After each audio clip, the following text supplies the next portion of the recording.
The Turkish and Azeri governments are guilty of war crimes against Christian Armenians. In 2020, they invaded Christian historic lands, Armenian lands, to ethnically cleanse them and murder these people and to steal their lands and their property. And while they were doing it, they lied and slandered about them. And they said falsehoods to stir up their people so that they would try to justify their murderous actions. Not only that, in 2023, they ethnically cleansed all of these Armenian Christians from their native homelands. For at least 9 months, they blockaded from food from getting in, from people leaving, and from medicine to get in as well. And I remember as soon as the 120,000 Christian Armenians came over to where I live in Armenia, we hosted 15 dinners for Artsakh refugees, Armenian Christian refugees. And I remember at the very first dinner that we held for them, that we had round tables, 15 or so people to a table, and we would host about 150 refugees at a time for these dinners. And we gave them wood and clothing, things that they could only take one suitcase with them as they were fleeing, so they wouldn't be massacred by the Azerbaijan and Turks. So anyway, as they were sitting down, I remember asking them, we prepared a feast for them. I said, please have some more to eat. We have this food for them. And they were looking at me like this. I mean, they just experienced trauma from seeing many of their children, their grandchildren murdered before their very eyes. And in fact, I'm just going to say this, I can't show this publicly, but on my phone, I have a hidden file in my pictures that I have been sent for the last 4 years. People have sent me videos and pictures of the war crimes that the Azeris and the Turks have committed against the Armenians, and it is gruesome. I mean, there's a few right here. I'm not going to show them, and I have them hidden so my children don't find them. But they were beheading grandfathers. They're just pulling out of their houses and then cutting their heads off. They were mutilating bodies and doing unspeakable things to women and to children, and just ethnically cleansing them. And then now we have these people that are now in Armenia as refugees, 120,000, and I'm asking them please to eat their food. And they said to me, Jacob, we haven't really eaten a real meal for 9 months. There was no food allowed in. And so we're not used to eating this much food. This is all we can eat. And it just struck me at that time, the devastation that these people went through. What makes me very angry, and I'm about to show you a Turkish and Azeri news clip, but what makes me angry is this.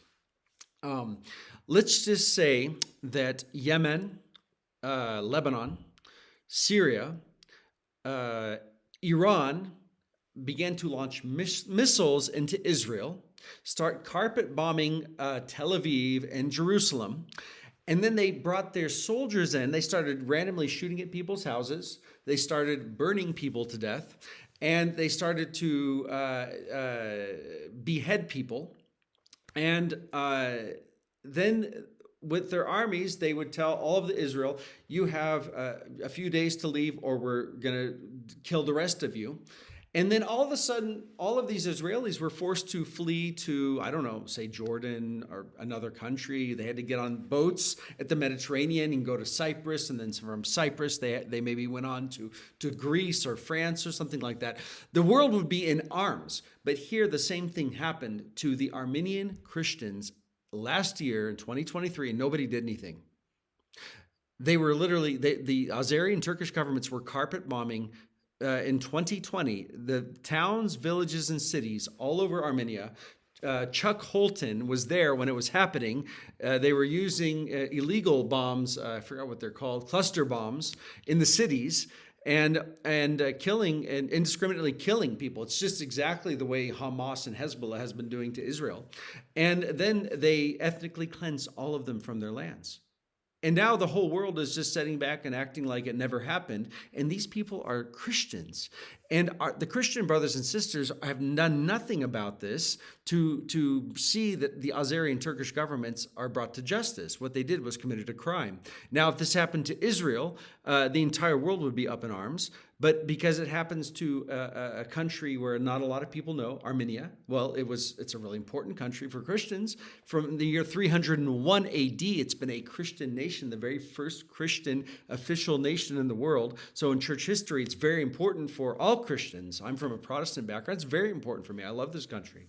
And but not only that, these people were peaceably just living on their lands. They didn't want war, and they were invaded. Just like Israel doesn't want war, and they've been invaded, and bombs are being launched at them.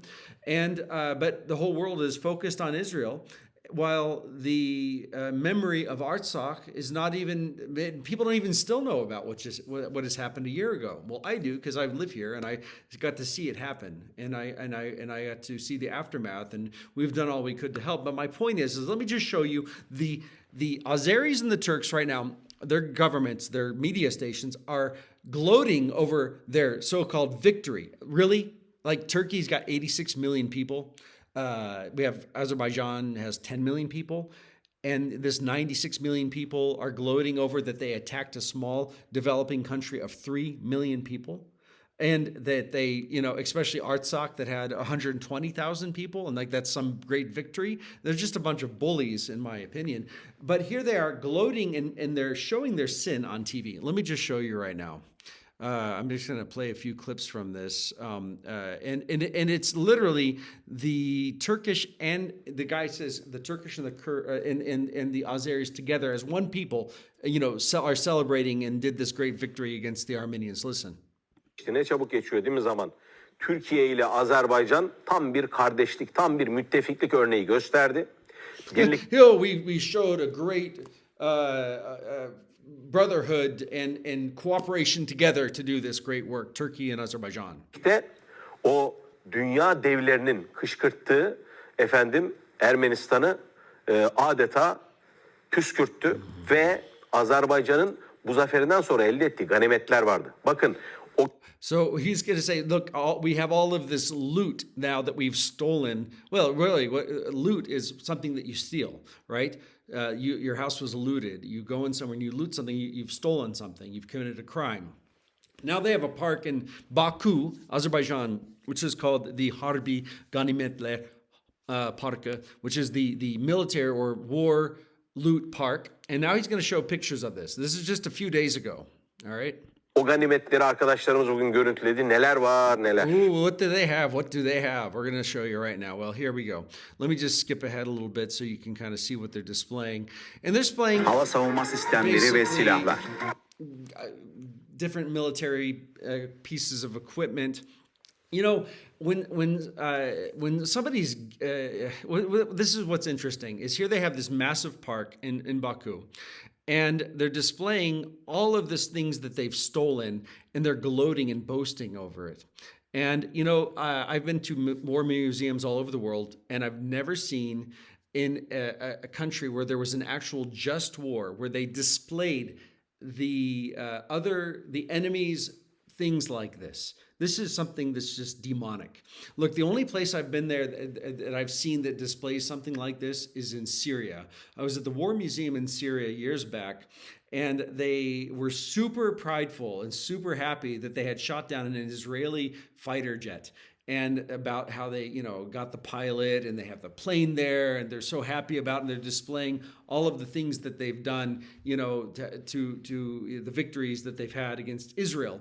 Well, it's absolutely ridiculous, because I've been to war museums, again, all over the world, in a just war country, one that's participating in a just war, does not do that. In fact, they rebuild the country, and they help the people that were victims. So I really see that the people in Azerbaijan and the Turkish people in Turkey are victims of their horrendous governments, and that have lied to them since and through their education and the religious ideology.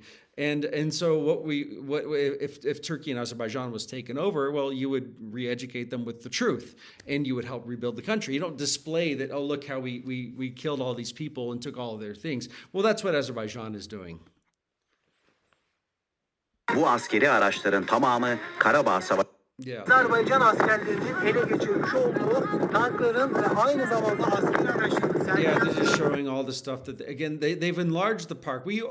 This park opened a couple years ago, a few years ago, but now they've enlarged the park. It's massive now. They have all kinds of equipment, and even this bench right here is made up of şekilde yapıldı. İşte görmüş olduğunuz bu bankların hemen altında savaş ganimetleri olarak bulunan ve aynı zamanda içerisine fişek olarak konulan. Yeah, whatever. Let's move on. You can see like they have like what the için fields set look çektiği like nokta. in the war, and then you can go and you can take your children there, and you can see all the look how bad the Armenians are. Look how great we are. Yunanistan savaş jeti And de then bu you parkın have içerisinde right yer here, alıyor. An Armenian fighter plane. It was like a Su-20 something that they shot down, and they have that on display, Efendim, bu görmüş olduğunuz- just like the Syrians did to the Israelis. So my point is, brothers and sisters, look, not to belabor this point, but we need to pray that Azerbaijan becomes a Christian nation, Turkey becomes a Christian nation. Their only hope in this world and the next is in Jesus Christ. That's the only way they're going to go to heaven. That's the only way there's going to be peace in this region. And we need to send more missionaries there. We need to make sure the churches are growing up in every village and in every city. And so pray for that. Pray for that end, that we see God's kingdom grow and take over this region, because that's what we need. That's what these people need. And they also need to be brought to justice. And so I do hope that international courts will, and countries will stop buying oil and supporting Turkey and Azerbaijan financially. They need to be sanctioned, just like you would sanction Yemen, Iran, and other Hezbollah, Hamas, all these places that are people that are doing horrible things to Israel. We need to be doing the same thing to the countries of Azerbaijan and Turkey, because they're doing the exact same thing. And they've done the same thing, and they've got away scot-free, and that's not right. God bless you all. Have a great day, and I'm remembering those that have given their lives here in Armenia to defend their lands.